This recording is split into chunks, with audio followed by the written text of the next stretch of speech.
أعوذ بالله من الشيطان الرجيم. بسم الله الرحمن الرحيم. الحمد لله رب العالمين وصلى الله على محمد وعلى الطاهرين.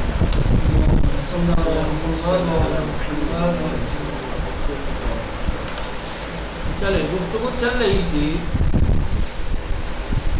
کتابت حدیث میں پابندی کے نقصانات. توقیف حدیث کی وجہ سے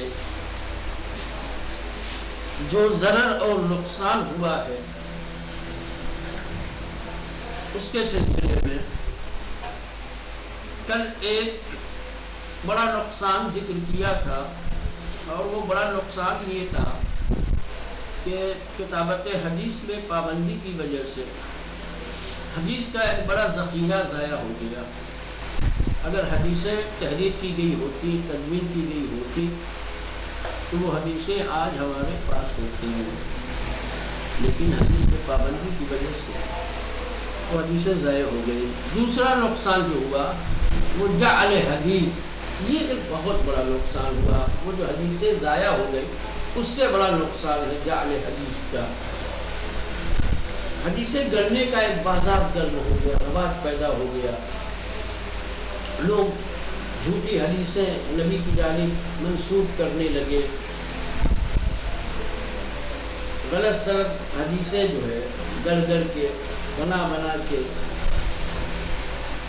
جن لوگوں کے اندر کوئی فضیلت نہیں تھی انہیں صاحب فضل بنا کر کے دکھایا گیا. سمجھ نہیں، اور اتفاق سے جو صاحب فضل تھے ان کی منقصت میں دونوں طرف سے کام کیا گیا. جو حدیثیں جعل کی گئی، دو طریقے کی حدیثیں جعل کی گئی. ایک وہ افراد، وہ لوگ کہ جو صاحب فضل و کمال نہیں تھے، ان کے اندر کوئی خوبی نہیں تھی، کوئی اچھائی نہیں تھی، ان کے سلسلے میں مدح والی، ستائش والی، تعریفوں والی، کمالات والی حدیثیں گڑھی گئی. اور جو لوگ صاحب فضل و کمال تھے، ان کے فضل و کمال والی حدیثوں کو چھپا کر کے ان کے منقصت میں، ان کی مذمت میں، کہ ایسی حدیثیں کہ جن حدیثوں سے ان کی شان میں کمی آئے، یہ کیا گیا. بنو امیہ والوں نے اپنی حمایت میں، اپنی شان میں، اپنے لیے، اپنے لوگوں کے لیے حدیثیں بنائی. لیکن یکی دیگر از آثار توقیف کتابت، توقیف کتابت کے آثار اور نتائج میں سے ایک اثر اور ایک نتیجہ شیوع کذب و جعل حدیث لوگ، جھوٹی اور جعلی حدیثوں کا رائج ہو جانا، شائع ہو جانا، رواج پیدا کر لینا. جھوٹی اور جعلی حدیثوں کا ایک بازار گرم ہوا. جھوٹی اور جعلی حدیثیں رواج پیدا کر گئی. استاد ابو زید گفتے اسکان من آثار تاخیر تدوین الحدیث بربط الفاظ ہی بالکتابہ، کہنے کہ حدیث کے تدوین کرنے میں جو تاخیر ہوئی اور حدیثوں کو جو نہیں لکھا گیا، اور اس نہ لکھنے کی وجہ سے جو نتیجہ سامنے آیا الی ما بعد المئۃ الاولی، خصوصاً پہلی صدی کے بعد، من الہجرت وصدر کبیر من المئۃ الثانیہ، پہلی صدی کے بعد، خاص طور سے جب دوسری صدی شروع ہوئی ہے تو کیا نتیجہ نکلا؟ یعنی تسعت ابواب الروایت، روایت کا باب وسیع ہو گیا، روایت کا باب گستردہ ہو گیا. ففاضت انہار البدر، اور وضع حدیث کی نہر جیسے جاری ہو گئی. بغیر ما ضابط ولا قید، بغیر کسی ضابط قاعدے قانون کے اور بغیر کسی قید کے. کوئی قید و بندش نہیں تھی، کوئی ضابطہ اور قاعدہ قانون نہیں تھا. جسے دیکھو وہی محدث بنا بیٹھا ہے، وہی حدیثیں سنا رہا ہے. اس سے حدیثوں کی ایک باڑھ آ گئی، حدیثوں کا سیلاب. ہر ایک محدث بن کر کے جھوٹی حدیثیں گڑھ کر کے نبی کی طرف نسبت دے رہا ہے. یا سید شرف الدین اس سلسلے میں کہتے ہیں کہ جو چیز منع حدیث کی وجہ سے مترتب ہوئی ہے، جو چیز سامنے آئی ہے، جو مفسدہ، جو نقصان توقیف حدیث کی وجہ سے ہوا ہے، اس کو کوئی دوسری چیز تلافی نہیں کر سکتی، اس کا جبران نہیں ہو سکتا. ابو بکر ہو یا عمر ہو، انہوں نے اگر تدوین حدیث کی اجازت دی ہوتی اور سنتوں کو، حدیثوں کو جمع کیا گیا ہوتا تو یہ اس طریقے کی نوبت نہ آتی کہ لوگ حدیثوں کو جعل کرنے اور جھوٹی حدیثوں کو نبی کی طرف نسبت دینے کی مجال اور کوشش کرتے. کہنے کہ بلو فعلن ذلك لأسمن الأمة والسنة من معرفة الكاذبين. کہنے کہ اگر ان لوگوں نے صبر کیا ہوتا اور یہ تمام اجازت دی گئی ہوتی کتابت کی، حدیث کی، تو امت واقعاً حقیقی سنت کو اور جھوٹے لوگوں کو پہچان لیتی. جو لوگ نبی کی طرف جھوٹی حدیثوں کی نسبتیں دے رہے ہیں، لیکن چونکہ حدیثیں لکھی نہیں گئیں اس زمانے تک، امت غافل ہو گئی، اور جب ایک صدی کے بعد اجازت دی گئی اور لوگوں نے جب احادیث نقل کرنا شروع کیا تو جھوٹوں کی ایک ٹولی، جھوٹوں کی کثرت دیکھنے کو ملی، جھوٹی حدیثوں کو نسبت دے رہے تھے. گویا حدیثوں کو سیاست کے ہاتھ کا کھلونا بنا لیا گیا. حدیثیں سیاست کے ہاتھوں کا کھلونا ہو گئی. سمجھ رہے ہیں؟ سیاسی اشاروں پہ حدیثیں بنائی جا رہی کہ دستگاہ حکومت کے افراد جس طریقے کی حدیثیں چاہتے تھے لوگوں سے بیان کروا دیتے تھے، اور پھر اس طریقے سے بدعتیں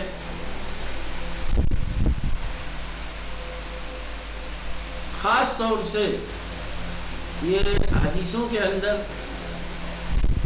جو جال کا رواج پیدا ہوا ہے وہ معاویہ کے دور میں، اور اس باغی گروہ کی وجہ سے کہ دجالوں کا ایک سیلاب تھا اور باطل بازار گرم تھا. سمجھ رہے ہیں؟ تھوڑا سا یہ ہے کہ بتانا چاہتے ہیں کہ توقیف کتابت کی وجہ سے جعل حدیث کا سلسلہ شروع ہوا. اگر تحریر کتابت پہ، تحریر اور کتابت حدیث پہ اگر پابندی نہ لگائی گئی ہوتی، روکا نہ گیا ہوتا، تو اس طریقے سے لوگ جھوٹی حدیثیں نہ کرتے اور اللہ کے نبی کی طرف منسوب نہ کرتے. اس کے بعد شرح نہج البلاغہ میں ابن ابی الحدید اور کتاب ابویہ گزارش ہے مفسر از جعل حدیث در دوران معاویہ آمد ہے. خاص طور سے ان دونوں نے، ابن ابی الحدید نے اور ابویہ نے، اپنی کتابوں میں معاویہ کے دور میں جعل حدیث کی تفصیل کے ساتھ گزارش دی ہے، تفصیل کے ساتھ لکھا ہے کہ معاویہ کے دور میں کس طریقے سے حدیثیں جعل کی جاتی تھیں. بجز انہا آثاری دیگر من تدوین ذکر شدے.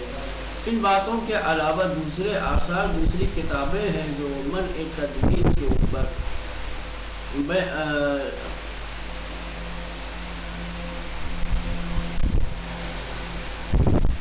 ذکر کی گئی ہیں کہ جائے تردید و تعمل دارت، کہ جس میں تردید اور تعمل کی مجال ہے.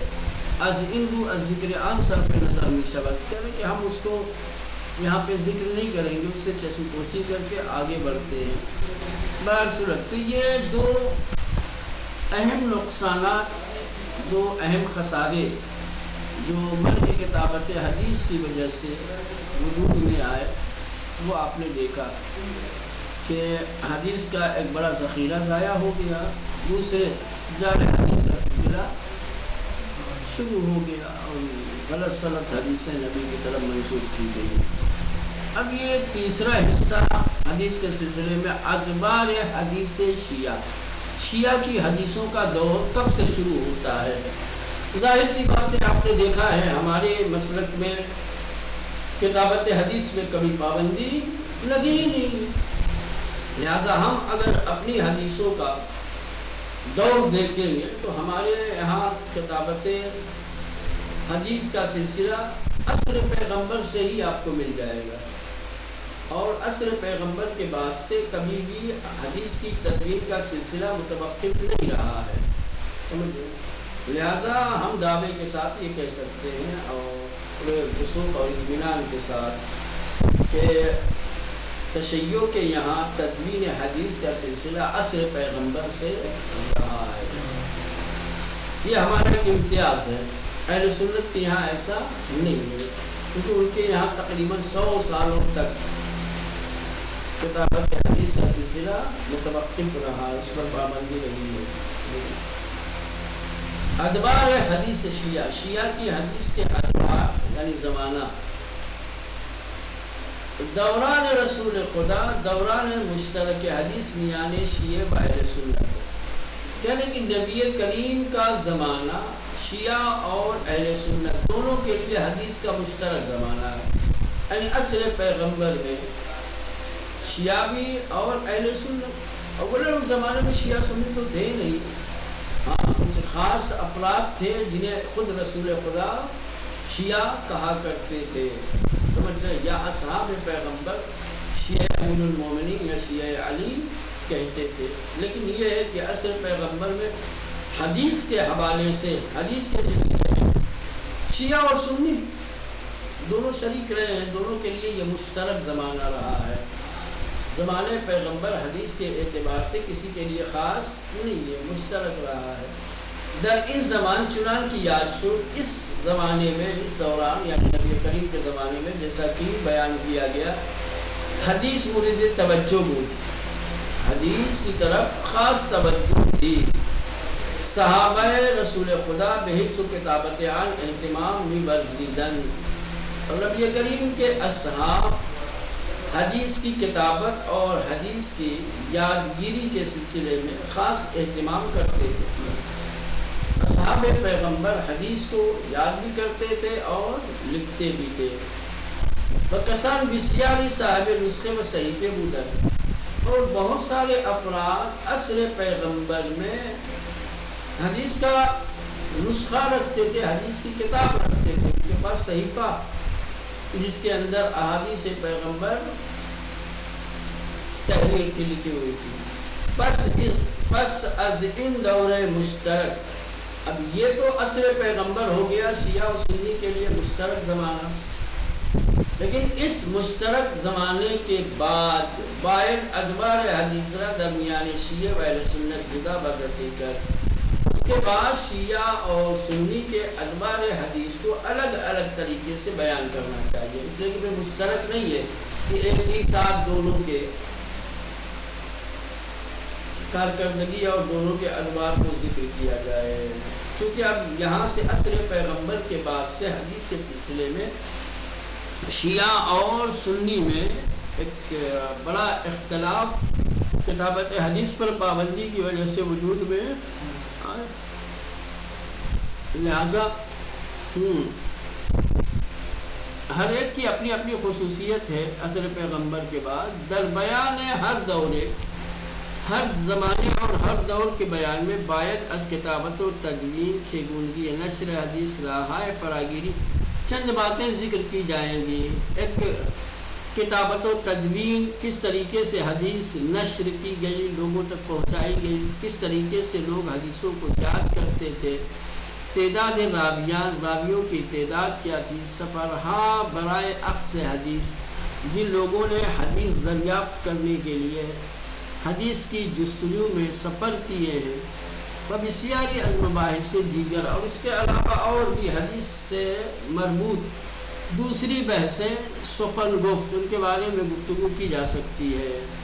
البتہ مهم ترین انہا ہم چنگونی کتابت و تدوین است، کہ البتہ ان تمام مطالب میں جو سب سے اہم بات اور سب سے اہم مطلب ہے وہ حدیث کی تدوین اور کتابت ہے، کہ کس طریقے سے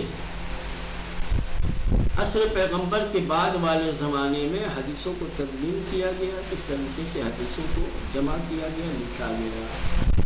در این فصل به بیان ادوار حدیث شیعه پرداخته و در فصل بعد از ادوار حدیث نزد اہل سنت سخن خواهیم گفت. یعنی اس فصل میں ہم پہلے شیعہ کے ادوار حدیث کے سلسلے میں گفتگو کریں گے، اور پھر اس کے بعد والی فصل میں اہل سنت کے ادوار حدیث کے سلسلے میں بحث کی جائے گی. لہذا اب یہاں سے شروع ہوگا شیعوں کے نزدیک ادوار حدیث. ٹھیک، یہاں سے در ابتدا باید دانست که حدیث نزد شیعه از ویژگی‌های برخوردار بود که سبب امتیازش از حدیث نزد اهل سنت شده است. این ویژگی‌ها گرچه در لابلای مباحث پیشین یاد شده، اما به طور خاص میتوان آن را چنین توصیف نمود. کہنے کی ابتدائے کلام میں یہ بات آپ کو جان لینی چاہیے کہ حدیث شیعوں کے نزدیک ایک خاص امتیاز رکھتی ہے، اس کے کچھ خصوصیات ہیں، اور انہی کی وجہ سے شیعوں کی حدیث کو اہل سنت کی حدیثوں کے مقابلے میں کچھ خصوصیات، کچھ امتیاز حاصل ہیں. آسان لفظوں میں یوں کہا جائے کہ شیعوں کی حدیثوں کو اہل سنت کی حدیثوں پر برتری ہے، کچھ فضیلت ہے. شیعوں کی حدیثوں کی کچھ خصوصیات ہیں، کچھ امتیازات ہیں. یعنی اگرچہ شیعوں کی حدیثوں کی جو خصوصیات ہیں وہ اس سے پہلے کے مباحث میں کہیں کہیں ذکر ہوئے ہیں، لیکن پھر بھی ہم خاص طریقے سے ان خصوصیات کو بیان کرنا چاہتے ہیں تاکہ آپ کے پاس ایک جگہ، ایک مقام پر شیعہ حدیثوں کی خصوصیات موجود رہے. پہلے اس سے پہلے کی جو بحثیں گزری ہیں ان بحثوں میں کہیں کہیں شیعوں کی حدیثوں کی خصوصیت اور اس کا امتیاز ذکر ہوا ہے، لیکن وہ مباحث کے درمیان تھی، شاید اس کی طرف متوجہ ہوئے نہیں ہوئے.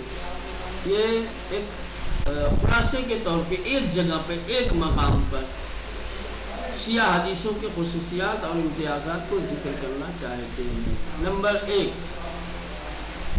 دائره حدیث نزد شیعه فراتر از اهل سنت، زیرا شیعیان بر اساس آموخته‌های خویش از کتاب و سنت پیامبر بر این باورند که تعداد معصومان 14 تن میباشد و قول فعل تقریر آنان به یک میزان از اعتبار قدسیت برخوردار است. بر همین اساس است که دوره دسترسی به معصوم نزد شیعه تا پایان قرن سوم ادامه دارد، با آن که بر اساس اعتقاد اہل سنت با رحمت رسول خدا دسترسی به معصوم از بین میرود. پہلا امتیاز شیعہ کی حدیثوں کا، شیعہ کی حدیثوں کا جو دائرہ ہے وہ اہل سنت کی حدیثوں کے دائرے سے کہیں بڑا ہے. سمجھ رہے ہیں؟ اس کی وجہ یہ ہے کہ شیعوں کا اعتقاد یہ ہے کہ معصومین 14 ہے، معصوم ہستیاں 14 ہیں. رحلت پیغمبر کے بعد بھی عصمت کا ایک سلسلہ ہے جو قرن سوم تک چلا ہے، تیسری صدی تک چلا ہے، امام زمانہ کی غیبت کبریٰ تک. تو ہمارے پاس معصومین تھے جن سے ہم حدیثیں لیتے رہے.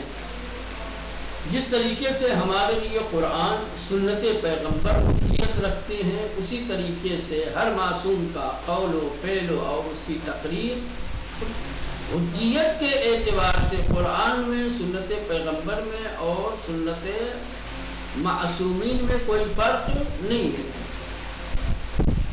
جیسی حجیت قرآن کی ہے ویسی حجیت احادیث پیغمبر کی ہے، جیسی حجیت احادیث پیغمبر اور قرآن کی ہے ویسے ہی حجیت کلام معصومین کی ہے، سنت معصومین کی ہے.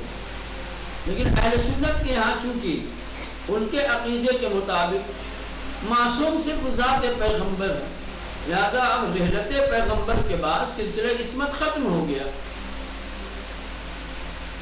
جب سلسلہ عصمت ان کے لیے ختم ہو گیا تو پھر معصوم سے حدیث کا سلسلہ بھی گویا صاحب عصمت سے حدیث لینے کا جو دائرہ ہے اہل سنت کا بڑا مختصر ہے، بس نبی کریم کی حیات تک محدود ہے۔ لیکن ہمارے یہاں تیسری صدی تک، لہٰذا یہ ہمارا ایک امتیاز ہے کہ ہمارے یہاں احادیث کا دائرہ اہل سنت کے حدیث کے دائرے سے کیا ہے، بہت وسیع ہے، بہت لمبا ہے، طولانی ہے، ٹھیک ہے، یہ ایک امتیاز یاد ہے۔ دائرہ حدیث نزد شیعہ، شیعوں کے نزدیک حدیث کا دائرہ فراتر از اہل سنت، اہل سنت کے حدیث کے دائرے سے بہت زیادہ وسیع ہے، بہت زیادہ لمبا ہے، طولانی ہے۔ کیوں آخر شیعوں کے نزدیک حدیث کا دائرہ اہل سنت کے نزدیک حدیث کے دائرے سے زیادہ بڑا ہے؟ ذیل آگے اس کی وجہ، کیونکہ شیعیان بر اساس آموختہ خیش از کتاب و سنت پیغمبر، کیونکہ شیعہ کے جنہوں نے کتاب خدا یعنی قرآن اور سنت پیغمبر کی تعلیم کے مطابق شیعہ اس بات پر اعتقاد اور ایمان رکھتے ہیں کہ تعداد معصومان شہادتاً میباشن، کہ معصوم ہستیاں 14 ہیں، معصوم 14 ہیں، وقول و فعل و تقریر آنانا بیک میزان، اور ان کے قول و فعل اور ان کی تقریر ایک ہی انداز میں، ایک ہی میزان میں، از اعتبار و حجیت، اعتبار اور حجیت کے اعتبار سے کیا ہے، برخوردار ایک ہی برابر ہے، حجیت اور اعتبار میں کیا ہے، سب ایک جیسے ہیں، ہم وزن ہیں، حجیت اور اعتبار کے لحاظ سے کوئی فرق نہیں ہے۔ برہمین اساس کی یہی وجہ ہے کہ دورہ دسترسی بے معصوم، کہ معصوم سے دسترسی کا جو دور ہے، معصوم تک رسائی کا جو دور ہے، نزد شیعہ کے نزدیک تا پایان قرن سوم ادامے دارا، تیسری صدی کے آخر تک کیا ہے، باقی رہا ہے۔ شیعہ معصوم ہستیوں سے تیسری صدی تک جڑے رہے ہیں۔ تیسری صدی میں شیعوں کے لیے امکان تھا کہ وہ معصوم ہستیوں سے کیا ہے، سنتیں حاصل کریں، باعث کے براساس اعتقاد اہل سنت، جبکہ اہل سنت عقیدے کے مطابق بعد رحلت رسول خدا نبی کریم کی رحلت ہو جانے کے بعد دسترسی بے معصوم از بین میرود، معصوم تک رسائی ختم ہو جاتی ہے۔ تو جب رحلت پیغمبر کے بعد معصوم تک رسائی ختم ہو گئی تو کیا ہے، سلسلہ حدیث از معصوم بھی ختم ہو گیا۔ تو چونکہ ان کے یہاں عصمت کا سلسلہ زمانہ پیغمبر تک ہے، لہذا معصوم سے حدیث کا زمانہ بھی زمانے پیغمبر تک اس کے بعد ختم ہے۔ لیکن ہمارے یہاں سلسلہ عصمت کیا ہے، تیسری صدی تک چلا ہے، لہذا ہمارے پاس تیسری صدی تک معصوم سے سنت دریافت کرنے کا موقع اور زمانہ رہا ہے۔ یہ ایک امتیاز۔ نمبر 2، نزد شیعیان ہیچ گاہ کتابت و نشر حدیث متوقف نہ گشت، بلکہ بر اساس تعلیم پیغمبر و عطرت او در ہمیں دورہ کتابت حدیث رواج داشتے و امامان معصوم خود نیز در این امر پیشگام بوده و یاران خود را بدان وامی داشتند۔ یہ ایک دوسرا امتیاز ہے کہ شیعوں کے نزدیک کتابت و نشر حدیث کا سلسلہ کبھی متوقف نہیں ہوا، کبھی ٹھہرا نہیں، کبھی رکا نہیں ہے، کہ شیعوں کے نزدیک کبھی کتابت پر پابندی لگائی گئی ہو، کبھی کتابت حدیث اور نشر حدیث سے روکا گیا ہو، بلکہ نبی کریم اور اہل بیت اطہار کی تعلیم کے مطابق ہر دور اور ہر زمانے میں کتابت حدیث اور نشر حدیث کا سلسلہ جاری رہا ہے، بلکہ خود ائمہ معصومین علیہ السلام اس سلسلے میں سب سے پیش قدم رہے ہیں، اور اصحاب ائمہ یاران ائمہ وہ خود جو ہے اس کی طرف خاص توجہ رکھتے ہیں۔ امام بھی پیش قدم تھے کتابت حدیث اور نشر حدیث کے سلسلے میں، اور جو اماموں کے پیروکار تھے، جو ان کے اصحاب و انصار تھے، وہ بھی خصوصی توجہ دیتے تھے کتابت حدیث اور نشر۔ ایک امتیاز ہمارا یہ ہے کہ شیعوں کے نزدیک کتابت حدیث اور نشر حدیث پہ کبھی پابندی نہیں لگی ہے، لہذا عصر پیغمبر کے بعد سے بھی ہمارے یہاں کیا ہے، کتابت اور نشر حدیث کا سلسلہ باقی رہا ہے، جبکہ اہل سنت کے یہاں ایسا نہیں ہے۔ اہل سنت کے یہاں تقریباً 1 صدی تک کتابت حدیث اور نشر حدیث پر پابندی تھی، تو تمہارے یہاں سلسلہ ٹوٹا ہے کتابت حدیث کا، ہمارے یہاں ایسا نہیں ہے، تو یہ ہمارا بھی ایک امتیاز ہے۔ وہاں ٹوٹنے کی وجہ سے ہی حدیث میں جعل کیا گیا، سلسلہ متوقف ہونے کی وجہ سے ہی کیا ہے، کذب و افتراء کا، نبی کریم کی طرف جھوٹی حدیثوں کی نسبت کا بازار گرم ہو جاتا۔ ہمارے یہاں ایسا نہیں ہے، متوقف بھی نہیں ہوا کہ کبھی کوئی جھاڑ کرنے کی ہمت کرے۔ چلے نزد شیعیان، شیعوں کے نزدیک ہیچ گاہ کبھی بھی کتابت و نشر حدیث، حدیث کی نشر و اشاعت، حدیث کی کتابت متوقف نہ گئے، رکی نہیں ہے، ٹھہری نہیں ہے، کبھی اس پر پابندی نہیں لگی ہے، بلکہ بر اساس تعلیم پیغمبر و عطرت او، بلکہ پیغمبر اسلام اور آپ کی عطرت کی تعلیم کی بنیاد پر، اللہ کے نبی اور اہل بیت نے جو تعلیم ہمیں دی ہے، اس تعلیم کی بنیاد پر در ہمیں دورہا تمام زمانوں میں، تمام ادوار میں کتابت حدیث رواج داشتے، کتابت حدیث کا رواج رہا ہے۔ وہ امامان معصوم خود، اور جو ہمارے معصوم امام تھے وہ خود بھی در ان امر، اس مسئلے میں پیشگام بودے، کیا تھے، آگے تھے۔ یاران خود را بدان وامی داشتن، اور اپنے ساتھیوں کو کیا ہے، اس کی طرف توجہ دلاتے تھے، اس کا حکم دیتے تھے کہ وہ احادیث کو لکھیں اور دوسروں تک پہنچائیں۔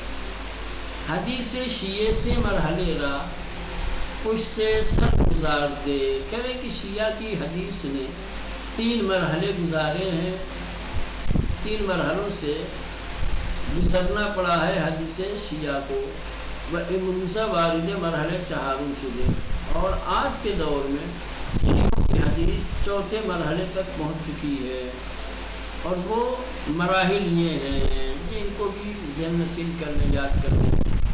احادیث شیعہ کے مراحل، شیعوں کی احادیث کہ کتنے مراحل ہیں، کتنے مرحلے طے کیے ہیں، کتنی منزلوں سے گزرنا پڑا ہے، اس کے لیے 4۔ نمبر 1 دور حضور، یعنی عصر پیغمبر، زمانہ پیغمبر کے بعد دور جمع و تبویب، احادیث کی جمع کا زمانہ اور احادیث کے مدون کرنے کا اور کتابی شکل دینے کا، یا تبویب یعنی باب کرنے کا، دور جمع و تبویب، جمع کرنے کا زمانہ، احادیث کو جمع کیا گیا اور اس کو مختلف ابواب میں تقسیم کیا گیا، باب معین کیے گئے احادیث کے لیے، کون کس باب کی حدیث ہے۔ نمبر 3 دور تدوین مجموعہ حدیثی کتابوں کی تدوین کا زمانہ، وہ زمانہ کہ جس زمانے میں حدیثوں کو تدوین کیا گیا، احادیث کو کتابی شکل دی گئی، یہ تیسرا دور تھا۔ چوتھا دور معاصر، یعنی موجودہ زمانہ، موجودہ دور۔ شرح ان مراحل بے اختصار چینی ناس، یعنی یہ جو 4 مرحلے ہم نے احادیث شیعہ کے سلسلے میں ذکر کیے ہیں، اس کی مختصر شرح اور وضاحت دیں گے، اس کو کل دیکھا جائے گا انشاءاللہ۔ تو یہ احادیث شیعہ کے 4 مرحلے ہیں۔ ایک عصر حضور ہے۔ عصر حضور کا مطلب خالی جو ہے زمانے پیغمبر نہیں، یعنی معصومین کا زمانہ۔ عصر حضور سے مراد معصومین کا، چاہے وہ عصر پیغمبر ہو، چاہے اماموں میں سے کسی امام کا زمانہ ہو، بلکہ آخری امام کی غیبت کبریٰ تک تو شامل ہے یہ دور حضور۔ ٹھیک، چونکہ حاضر تھے، موجود تھے امام معصوم۔ ٹھیک، سوالات ان سے کیے جاتے تھے، احادیث دریافت ان سے کی جاتی تھی۔ پھر اس کے بعد غیبت کے زمانے کے بعد سے دوسرا دور شروع ہوا احادیث کے سلسلے میں، کہ احادیث کو جمع کیا گیا اور اس کی باب بندی کی گئی۔ احادیث کو جمع کیا گیا اور ان کے لیے باب منتخب کیے گئے۔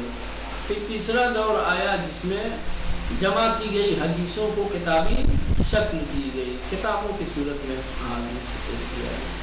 اور ایک موجودہ دور ہے۔ یہ 4 مرحلے ہیں تو احادیث شیعہ کے، اب اس کی مختصر وضاحت انشاءاللہ کل دیکھیں گے۔